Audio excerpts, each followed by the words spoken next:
જય માતાજી મિત્રો, ગામ મોદજ સાપલિયા વિસ્તારની અંદર તમે જોઈ શકો છો એક વાંદરાને કરંટ લાગ્યો છે અને તે ઝાડ ઉપર નથી ચડી શકતો અને કૂતરો દ્વારા તેને બચકા ભરવામાં આવે છે. તો તેની સ્થિતિ થોડી ગંભીર છે, પરંતુ ઝાડ ઉપર નથી ચડી શકતો, ખાઈ શકે છે. તો આપણે વન વિભાગ ઓફિસમાં ફોન કરી દીધો છે. ભરતભાઈ અને તેમની ટીમ આવી રહી છે આ વાંદરાને લેવા.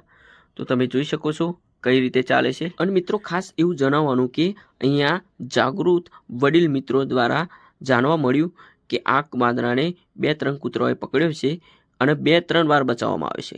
ત્યારબાદ આપણને કોલ કર્યો અને આપણી ટીમ તથા ભરતભાઈ વન વિભાગ ઓફિસમાંથી એમની ટીમ સાથે તમે જોઈ શકો છો વાંદરાની હાલત, એના હાથ અને પગ જોઈ શકો છો. કરંટ લાગવાથી કઈ રીતના થઈ ગયા છે અને ઘણી બધી તાકાત કરે છે અત્યારે, પરંતુ 2-3 કલાકથી કઈ તાકાત નથી અને પડી રહ્યો હતો. પરંતુ થોડુંક સમય બાદ તમે જોઈ શકો છો કઈ રીતે તે તાકાત કરી રહે છે. તો આ રીતની કંઈક સ્થિતિ હતી, પરંતુ સારવાર જરૂરી છે. અમારી ટીમ ત્યાં પહોંચ્યા બાદ તેની હાલત જોઈ, ત્યારબાદ વન વિભાગ ઓફિસમાં ફોન કર્યો અને મિત્રો આખરેકાર વન વિભાગ ઓફિસમાંથી ભરતભાઈ આ બીજી વાર આપણે ગામની અંદર આવે છે અને તમે જોઈ શકો છો વાંદરાને આ રીતના લઈ અને તેની પૂરતી સારવાર કરશે.